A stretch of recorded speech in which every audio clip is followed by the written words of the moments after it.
You're not gonna believe how this story starts. It wasn't with a bang, but with a scream. One minute, I was tracking the biggest buck I'd seen all season in the Montana high country. The next, the whole valley was echoing with gunshots. Three of them, fast and ugly. The buck vanished like a ghost, and my peace went right along with it. I'm Cole Blackwood. And back in '79, peace was a hard thing for me to come by. My first thought was to just turn around, head back to my cabin. Whatever trouble was brewing down by Silver Creek, it wasn't my business. I'd had my fill of other people's trouble, enough to last 100 lifetimes. But then I heard it, that scream. It was high, desperate, a woman, and it cut right through me, colder than the morning mist. I tried to walk away. I swear I did. Told myself, not your fight, Cole, not anymore.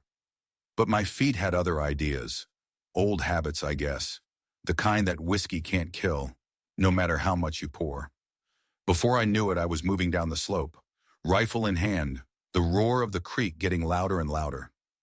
I moved quiet, like a shadow, and came around a big granite rock. And that's when I saw her. She was tangled in a fallen log in the middle of the creek, half drowned. Her skin was so pale in the murky water, she looked like a spirit, and she was wearing a wedding dress, or what was left of one, torn, bloody, and clinging to her like a shroud. I thought she was dead. I scanned the trees, looking for whoever did the shooting, but the woods were silent, empty. So I plunged into that freezing water, the cold biting at me clear through my buckskins. When I got to her, I saw she was just a girl, maybe 20-something. Dark hair was plastered across her face, and the water around her was stained pink from a wound in her side. She was alive, barely. I felt for a pulse in her neck. It was there, faint and fluttery, like a trapped bird. But it wasn't the bullet hole that made my blood run cold. It wasn't the wedding dress or the fact that she was half dead in a mountain stream. It was the mark on her shoulder, freshly burned into her skin, red, raw, and angry. A brand. The letter T. And I froze, because I'd seen brands like that before. I'd smelled the burning flesh. I'd seen the men who held the irons. It was a memory from the war, a lifetime ago, a memory I'd tried to bury under years of solitude and cheap whiskey. And just like that, this wasn't some stranger in a creek anymore. This was my past come back to drown me. I hauled her out of that icy water, pressing my own leather vest against the wound to slow the bleeding. She was limp, dead weight. Getting her up the bank and onto my horse Renegade was a special kind of hell. She didn't stir the whole 2-hour ride back to my cabin, her breathing shallow and ragged. Someone had marked this woman as property, and in my experience, people didn't let valuable property go without a fight. Trouble was coming to my door. I knew it as sure as I knew my own name. I just didn't know it was already waiting for me. The cabin was my sanctuary, built with my own 2 hands. Solid, quiet, safe. I carried her inside and laid her on my cot. The place was simple. A stone fireplace, a table, shelves full of supplies, rifles on the wall. It was a place where the world couldn't touch me. But I'd just invited the world in. I stoked the fire, set water to boil, and got out my old field medic kit. A few souvenirs from a life I'd left behind. As I cut away the ruined silk of her dress, I got a better look at the damage. The bullet went clean through. Lucky, painful, but she'd live. It was the brand that held my eyes. A crude, 3 inches high, burned deep. The skin around it was already starting to fester. This was personal. This was a statement.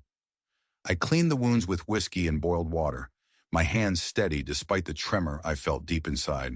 She mumbled things in a fever dream, words I couldn't make out. I stitched up the bullet wound best I could, packed it with a poultice of yarrow, and wrapped her ribs tight. For the brand, I used a honey and herbs salve the Blackfoot had taught me years ago. It would fight the infection, but it wouldn't do a damn thing for the scar. Scars like that, they stay forever. I covered her with my blankets and settled into a chair for a long night, rifle across my lap. The firelight danced on her face. Even with the dirt and bruises, you could tell she was beautiful. From a world of wealth and comfort so far from mine, it might as well have been the moon. Her hands were soft, no calluses. This wasn't a farm girl. So what in God's name was she doing here? Branded like cattle. The questions piled up, each one darker than the last. Sometime before dawn, her fever broke. She fell into a deep, quiet sleep. I finally allowed myself to rest, rolling out my bedroll on the floor, but I kept my rifle close. You don't live as long as I have by being careless. I woke up to the whisper of steel. My eyes snapped open. She was standing over me, not with a knife, like some scared rabbit. No. She was holding my own Colt revolver, the one I kept on the table beside me, and it was pointed right between my eyes. Her hands were shaking, but her eyes were steady.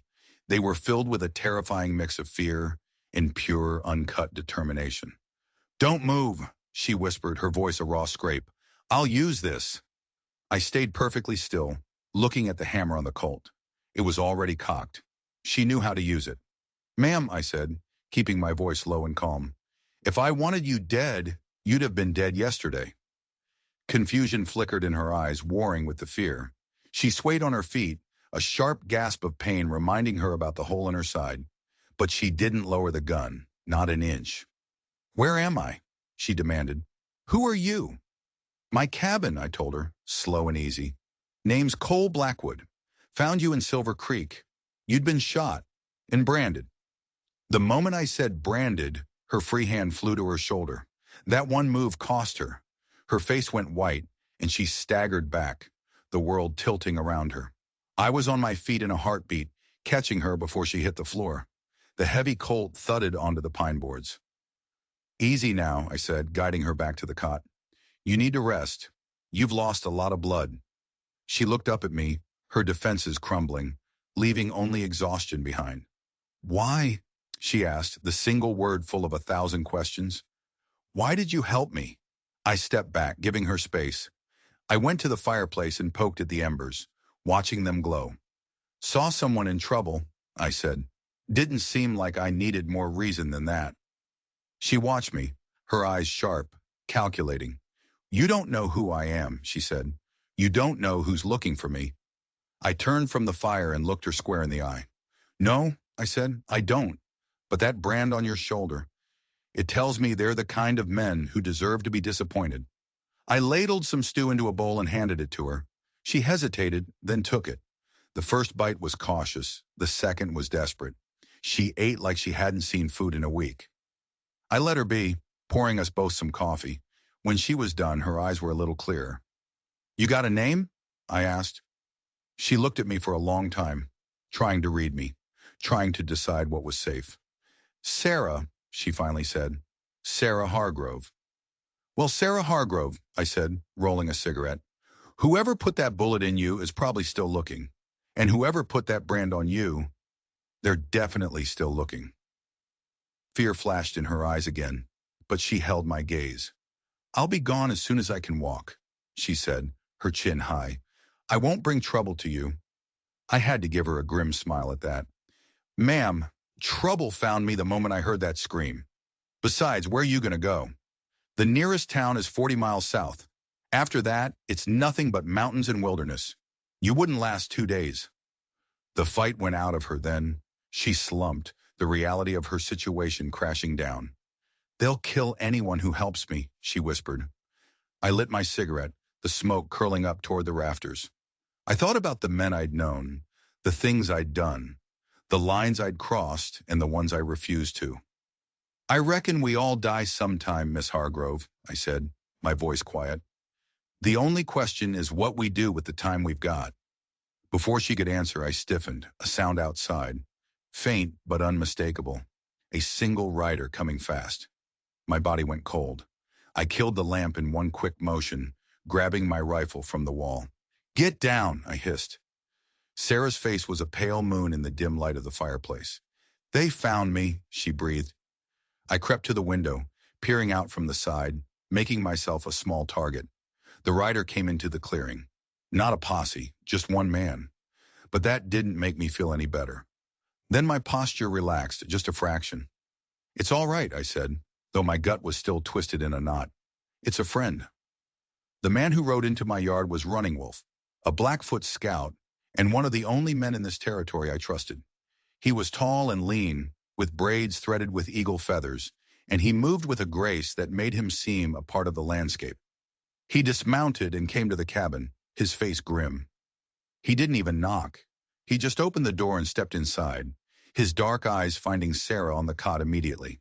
He spoke to me in a low mix of English and his own tongue. "The white eyes are searching," he said, his gaze sharp. "6 men. They are led by a man they call the hangman. They offer gold for the woman." Sarah went rigid. "Birch," she whispered, the name like a curse on her lips. "Wallace Birch." My gut tightened.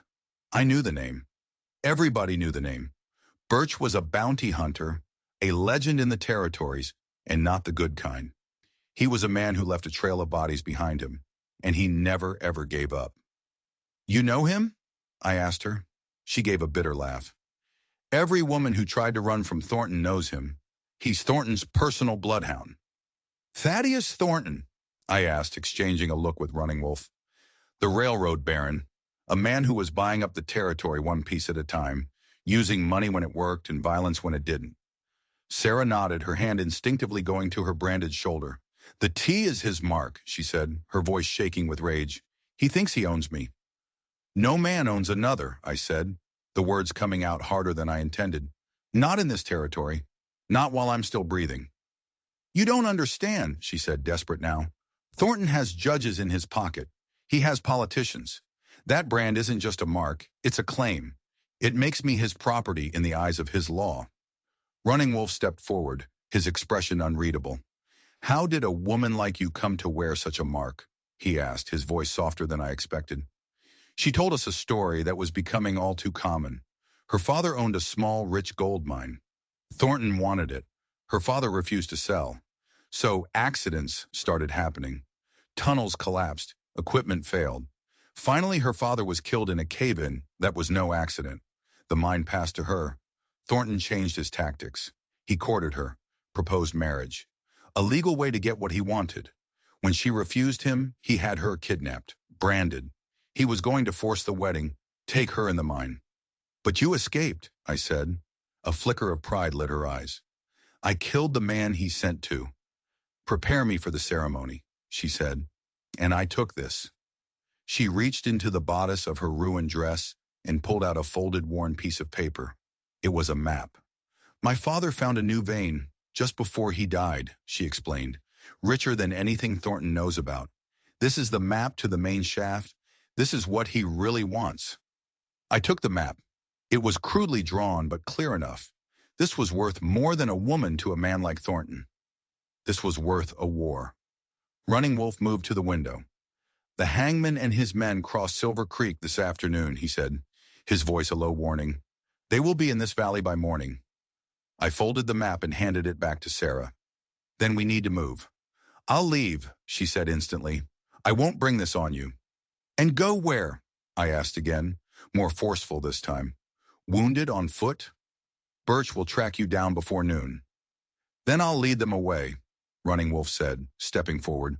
"I will tell them I saw a woman and a man traveling north, into the high country. It will buy you time. 2 days, maybe 3. Sarah stared at us, her face a mask of confusion. "Why?" she asked. "Why are you doing this for me?" I didn't answer right away. I walked over to the old trunk at the foot of my bed and opened it. I reached inside and pulled out a worn leather bundle. I unwrapped it on the table. Inside was a tarnished U.S. Marshal's badge and a faded wanted poster. The drawing was of a younger man with harder eyes. My eyes. Underneath it, a name. Cole, the Ghost, Blackwood. "I was a hunter once too," I said quietly. "Tracked men for money and for the law. Some of them deserved it. Some didn't. I stopped asking which was which. I've been trying to balance the scales ever since." Sarah stared at the badge. "You were a lawman." "After the war," I nodded. "Gave it up. There were some lines I wouldn't cross. Thornton and his kind, they operate on the other side of those lines." Running Wolf nodded, his decision made. "I must go," he said. "The hangman is clever. If I am gone too long, he will grow suspicious. I clasped his arm. Be careful. Birch is a snake. Running Wolf's smile was thin and dangerous. As am I, my friend, he said. He looked at Sarah one last time. Rest, heal. This man has his ghosts, but his honor is true. And then he was gone, melting into the night. The moment the door closed, I started moving, grabbing ammunition, dried meat, medical supplies, stuffing them into saddlebags. What are you doing? Sarah asked. Getting us out of here, I said, not looking up. Running Wolf is buying us time, but Birch will figure it out eventually. This cabin isn't safe anymore. Where will we go? She asked, her voice small. I know a place, I said, checking the action on my rifle. High up in the Bitterroots, a place where a ghost can disappear. She watched me for a long moment. Why? So she asked again, but this time it was different. The real reason, why me? I stopped what I was doing. I looked at my hands, at the scars that mapped out a life of violence. During the war, I said, my voice low and rough, my unit was tasked with guarding a Confederate prison camp. They didn't just keep prisoners there, they kept property. Men and women with brands burned into their skin, same as yours.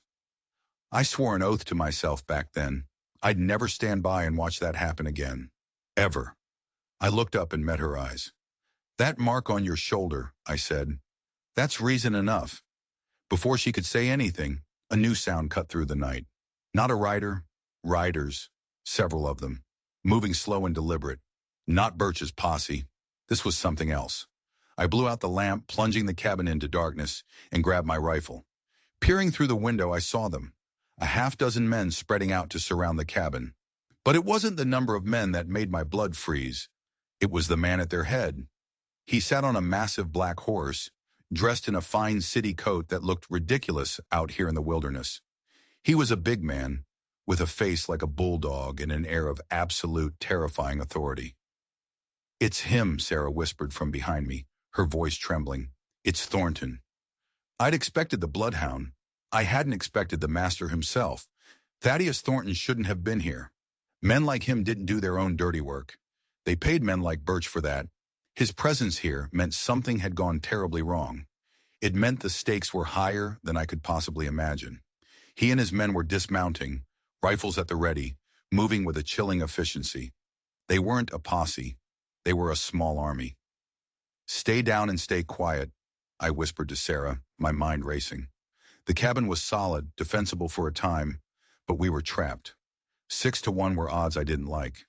Thornton didn't even try to hail us. He just barked an order. Burn him out. 2 of his men started moving toward the cabin with torches. They weren't here to capture anyone. They were here to erase a problem, to turn me and Sarah and my whole life into a pile of ash. I rested my rifle on the windowsill, took a deep breath, and aimed for the first torch. The shot cracked through the night, and the man carrying the torch screamed and went down, clutching his shoulder. The second man dropped his torch and scrambled for cover. The night erupted in a blaze of gunfire, bullets splintering the log walls of my home.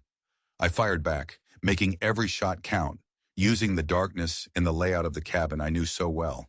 But I knew it was a losing fight. They had the numbers and the position. We were just delaying the inevitable.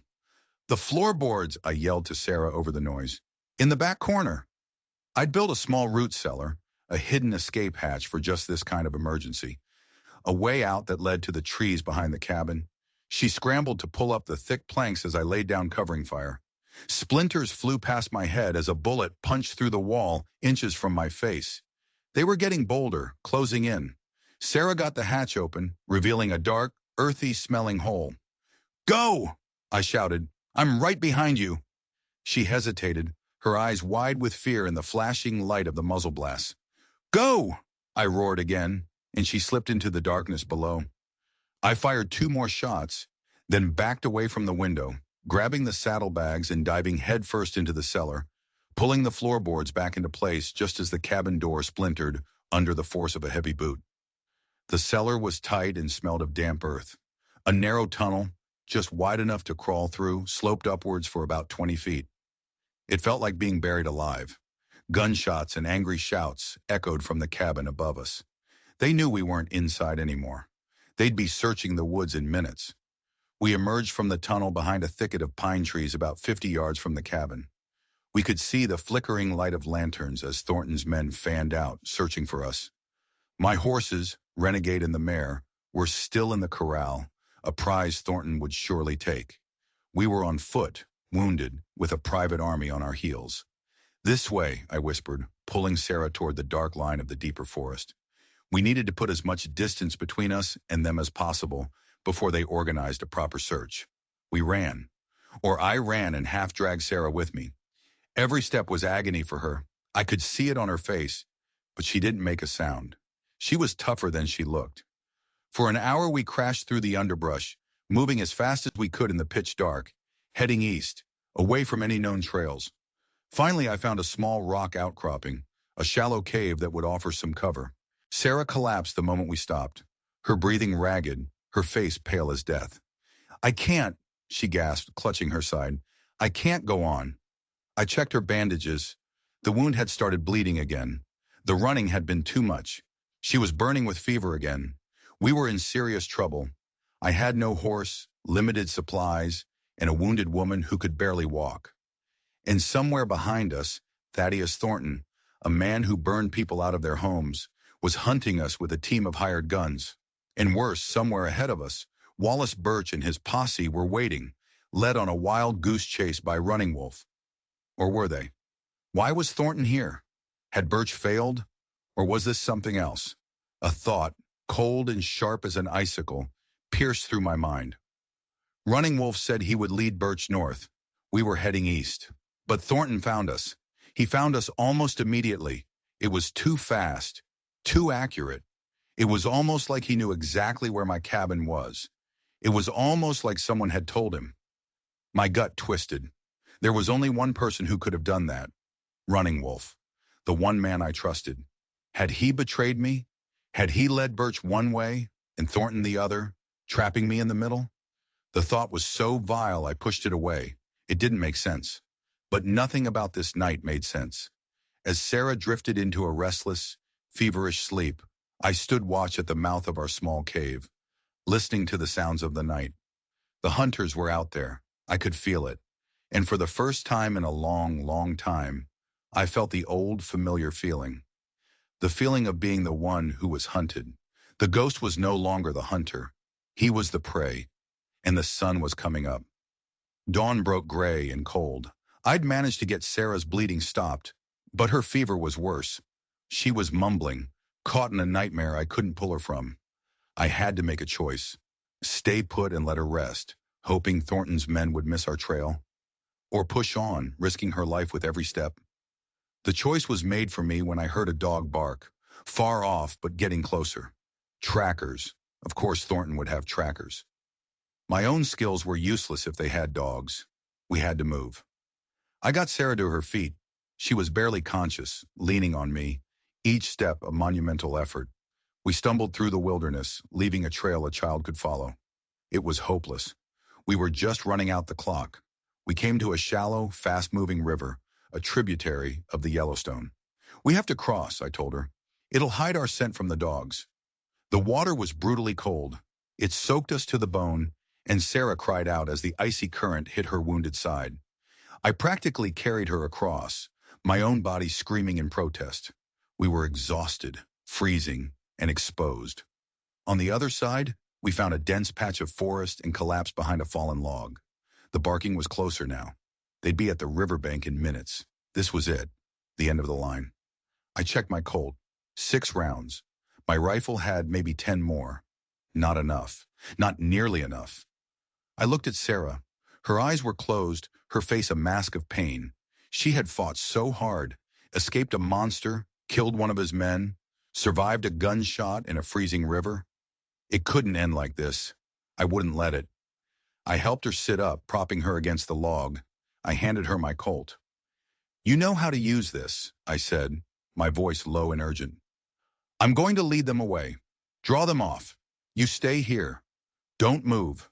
Don't make a sound. When things get quiet, you follow the river east. You understand?" She looked at me, her eyes suddenly clear, the fever haze gone, replaced by a terrible understanding. No, she whispered. Cole, no, you can't. I can, I said, giving her a grim smile. It's what I'm good at, creating ghosts. I took my rifle and turned to go, but she grabbed my arm, her grip surprisingly strong. Wait, she said, her voice strained. She reached into her clothes and pulled out the map again. This map, she started, then stopped, her eyes filling with tears. It's not just for the mine. There's something else. What are you talking about? I asked, the dogs sounding so close now I could almost hear them panting. My father. He wasn't just a miner, she said, the words tumbling out in a rush. He was Thornton's business partner years ago. He knew everything.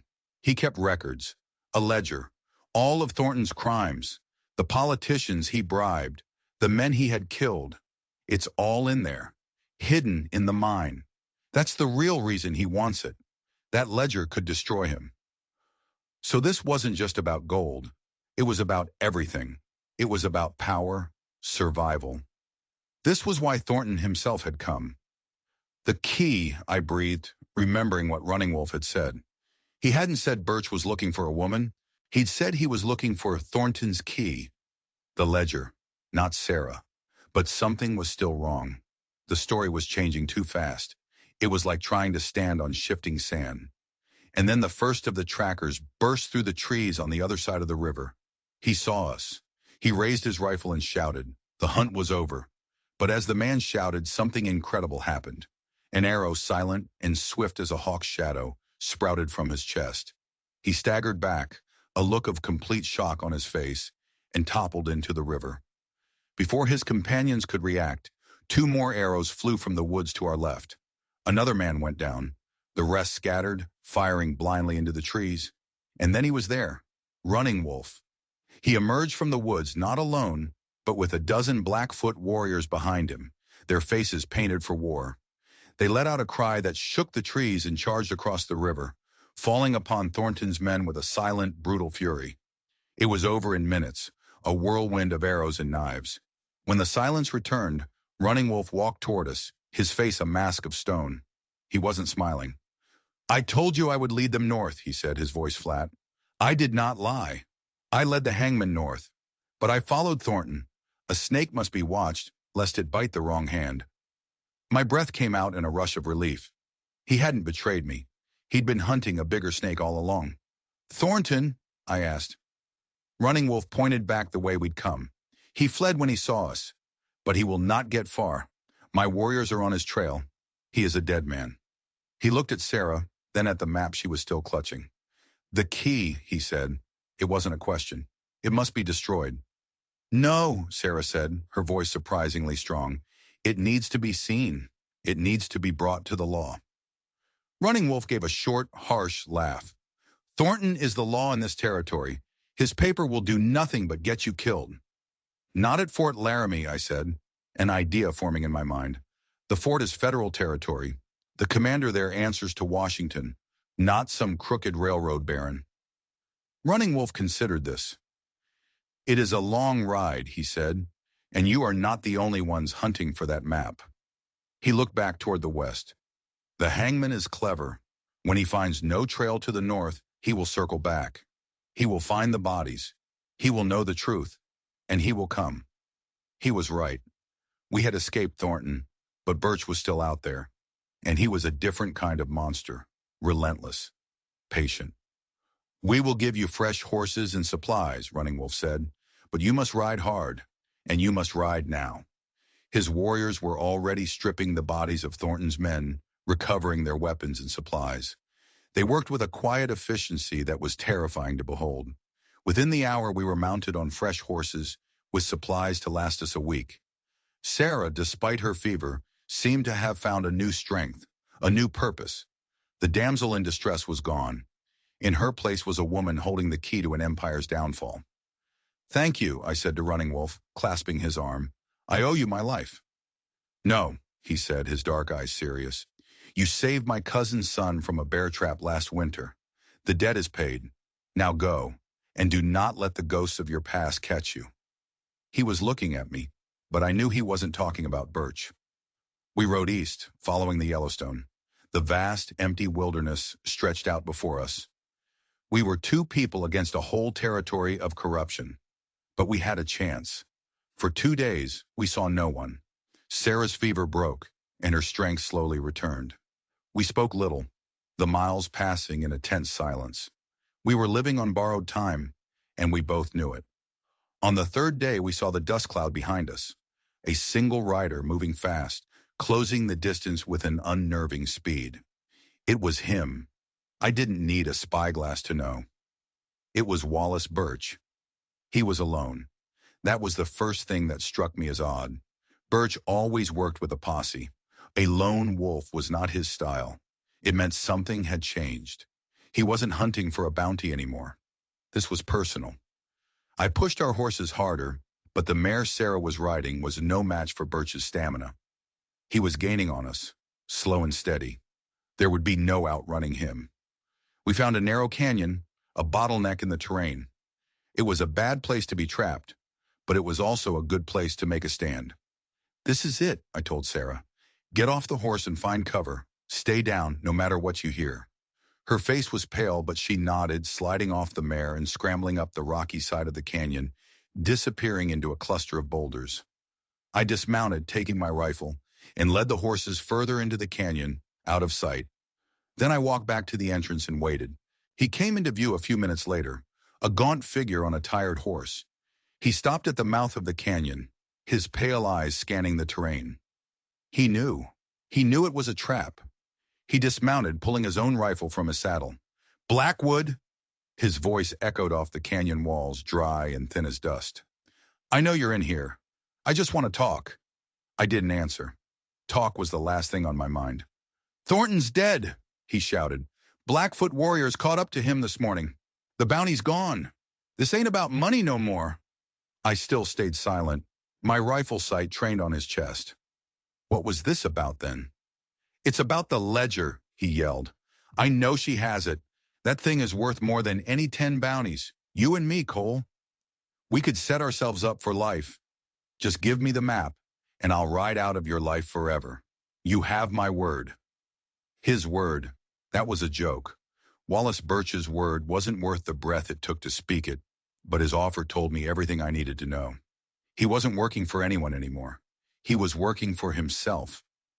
"You always were a snake, Birch," I called out, my voice flat. He laughed, a horrible grating sound. "And you were always a fool, Ghost, playing the hero. Look where it got you. A dead-end cabin and a bullet-riddled girl. I'm offering you a way out." "I'm not interested," I yelled back. "Then I'm coming in," he said. "And I gotta warn you, Cole. I'm a lot less friendly up close." He started moving, using the rocks for cover, creeping forward like the predator he was. I fired a shot near his feet, sending rock chips flying. He fired back instantly, the bullet screaming off the canyon wall near my head. He was good. Damn good. The duel began. A deadly game of cat and mouse in the confines of the canyon. We exchanged shots, each of us trying to guess the other's position, trying to get a clear line of sight. The minutes stretched into an hour. The sun beat down, turning the canyon into an oven. I knew this couldn't last. He was patient. He'd wait me out. I had to do something desperate. I had to change the game. I spotted a loose rock formation above the spot where I'd last seen him take cover. It was a long shot, but it was the only one I had. I took a deep breath, aimed high, and squeezed the trigger. The bullet hit the rock face, and just as I'd hoped, it started a small rock slide. Not enough to bury him, but enough to flush him out. He scrambled out from behind his cover, trying to escape the falling rocks, and for a split second, he was in the open. It was the shot I'd been waiting for. I had him, dead to rights. My finger tightened on the trigger, and then I saw something. A glint of metal from the rocks where Sarah was hiding. She was standing up, aiming my Colt pistol at Birch with both hands. She was going to shoot him in the back. "No!" I screamed, the sound echoing in the canyon. My warning distracted Birch. He turned his head toward the sound of my voice, and in that same instant, Sarah's gun went off. The shot was wild. It missed Birch completely, but it did something far worse. It drew his attention. He saw her. A slow, cruel smile spread across his face. He forgot all about me. He raised his rifle, not at me, but at her. He was going to kill her. Everything slowed down. I saw the muzzle of his rifle swing toward Sarah. I saw the look of triumph in his eyes. I didn't have a clear shot. There was no time. So I did the only thing I could. I broke cover. I stood up from behind my rock and ran straight at him, firing my rifle from the hip, not aiming, just trying to make him turn. It worked. He spun around, surprised, his rifle coming up to meet my charge. I saw the flash from his gun an instant before I felt the impact. It was like being hit by a sledgehammer. A fiery, tearing pain exploded in my left shoulder. My rifle flew from my hands. I staggered, my legs giving out, and crashed to the canyon floor. I was down, helpless. Birch walked toward me, that same ugly smile on his face, his rifle leveled at my head. "Like I said, Ghost," he rasped. "Always the fool." This was it. This was how it ended. I closed my eyes, waiting for the final shot, but it didn't come. Instead, I heard a gasp, and then a thud. I opened my eyes. Birch was on the ground a few feet from me. He was staring at his chest, a look of utter disbelief on his face. My hunting knife was buried to the hilt just below his ribs, and standing over him, her face streaked with tears and dirt, holding the bloody handle of the knife, was Sarah. She had run down from the rocks while he was focused on me. She had used his own arrogance, his own single-minded cruelty, against him. She had saved my life. I tried to push myself up, but the pain in my shoulder was a white-hot agony. The world started to swim, the edges of my vision turning gray. Sarah rushed to my side, her hands fluttering over my wound, trying to stop the bleeding. "Cole," she cried, her voice breaking. "Hold on, just hold on." I looked past her, at Birch. He was trying to say something, choking on his own blood. Then his eyes went vacant. The hangman was dead. Justice, I thought, had a funny way of working itself out in the territories.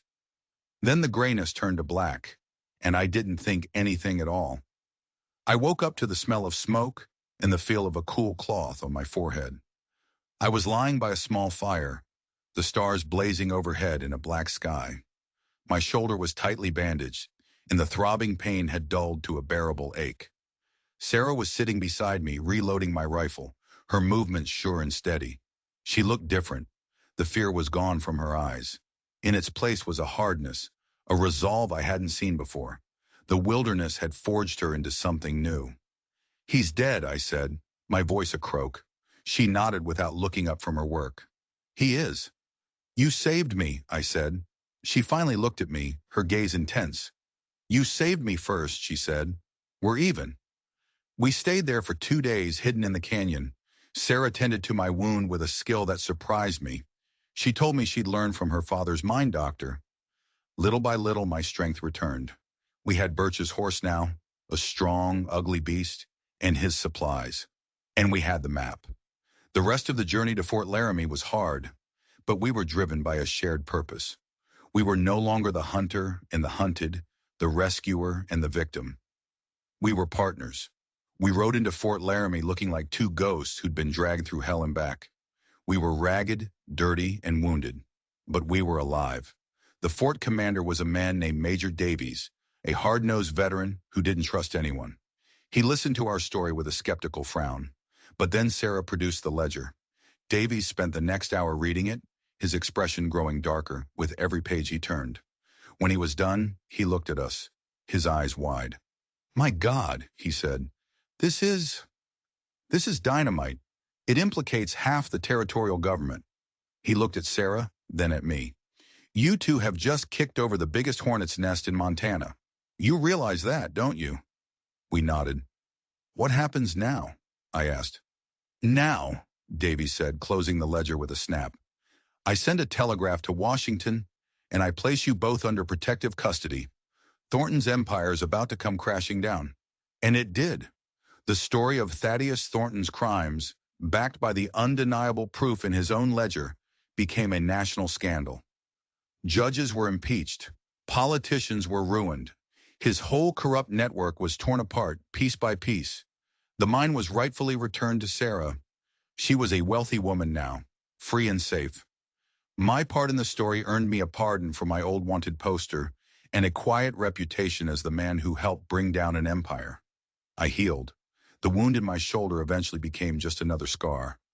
But the wounds inside, the ones left by the ghosts of my past, they felt quieter, lighter. A few weeks later, Sarah came to find me.